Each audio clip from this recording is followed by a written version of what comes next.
it's easy for me to say I hurt and they write me a prescription. It's easy to fake. Most prescription addicts do doctor shop or they buy other people's prescriptions. It was easy, says Joshua Dudley, a former drug addict in Columbus. You could go and tell the doctor that you had lower back pain, you know, and he would write you a prescription for 180 Roxys. You know, that's like a really strong pain pill that you can just break down, snort. Michelle Atencio also found drugs wherever she could. Now out of jail and clean for the last 2 years, the Columbus native used to grab plenty of prescription painkillers. And they were readily available, you know, and it was, you learned how to take and use one or use the other and kind of make a combination that worked for you. One time in the ER, the doctor gave this junkie a warning. And he said, look, he says, I'm not going to sugarcoat this with you. He says, if you keep this up, you're going to die.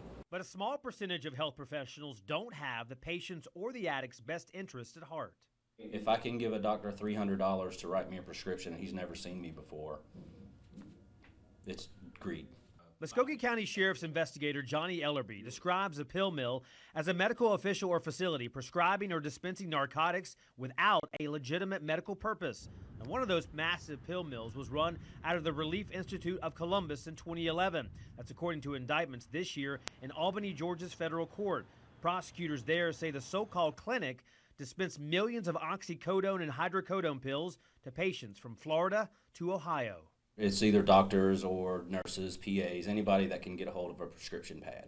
People want to pretend like it isn't a problem, sort of the not in my backyard kind of issue. John Niederman helped prosecute doctors involved in Anna Nicole Smith's overdose death.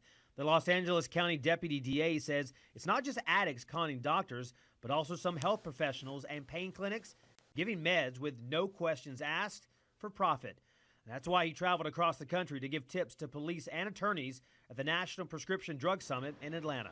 How to target the doctors who truly are issuing prescriptions illegally. Clearly, many of these operations are really reselling the pills, so that's drug dealing rather than folks who really need the medicine. Georgia officials, like the state's attorney general, tell Newsletter 9 taking down pill mills is a priority, but it's not easy.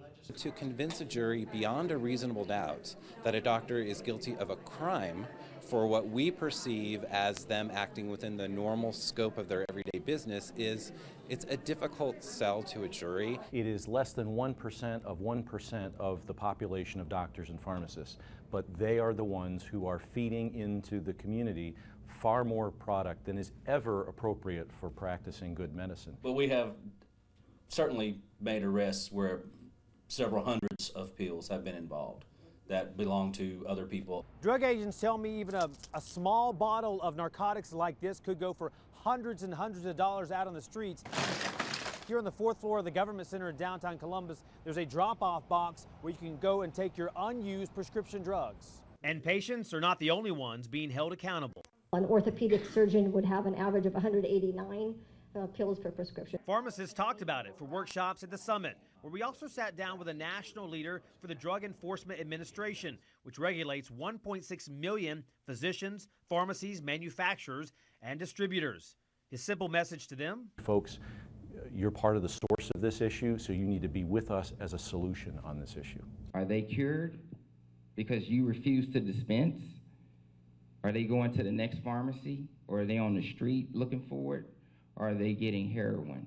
We're seeing the doctor shopping and the illegal prescribing as the beginning of the problem that leads down the road to further problems. And as more pill mills go under, users are shifting from painkillers and street drugs to heroin because it's as cheap as $10 for a hit. Depending on the drugs. Doctors like James Sirleaf, who leads the Columbus Midtown Medical Emergency Department, know how their prescriptions can indirectly have deadly consequences.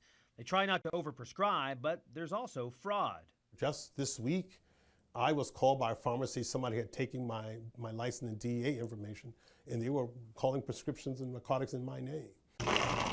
Pharmacies have successfully been using a tracking system, which is why you have to show your ID. Certain drugs are restricted, partly to prevent overdoses, according to a California pharmacist.